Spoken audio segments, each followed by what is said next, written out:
Breaking news Jammu Kashmir లో cloud burst చోటు చేసుకుంది. దీంతో ఒక్కసారిగా అటు చో సిటీలో మెరుపు వరదలు సంభవించాయి. భారీ సంఖ్యలో యాత్రికులు అక్కడ ఉండటం, ఇక అందులో భక్తుల టెంట్లు కూడా వరదల్లో కొట్టుకుపోవడం కూడా మనం స్క్రీన్ లో విజువల్స్ లో చూస్తున్నాం. సమాచారం అందుకున్న రెస్క్యూ టీం సహాయక చర్యలు కూడా కొనసాగిస్తుంది.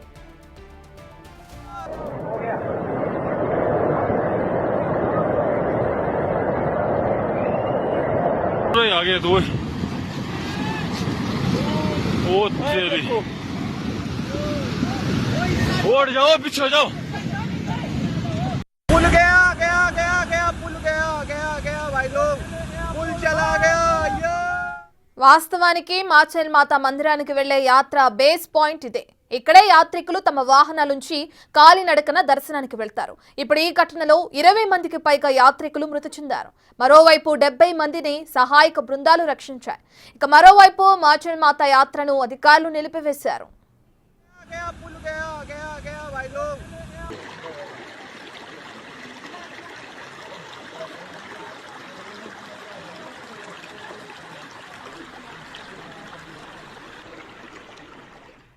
జూలై 25న మాచల్ మాత యాత్ర ప్రారంభమైంది. సెప్టెంబర్ 5న ముగియనుంది.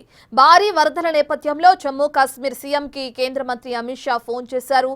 సహాయక చర్యల గురించి ఆరా తీశారు.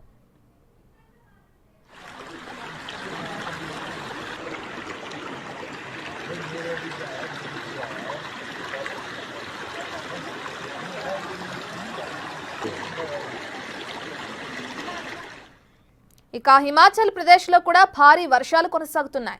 సిమ్లా, లాహోల్ స్మితి ప్రాంతాల్లో చాలా నిర్మాణాలు కూడా కొట్టుకుపోయాయి. దీంతో దాదాపు హైవేలతో సహా 300 మార్గాలను నిలిపివేశారు. సిమ్లాలోని విద్యుత్ సరఫరా కార్యాలయం కూడా దెబ్బతింది.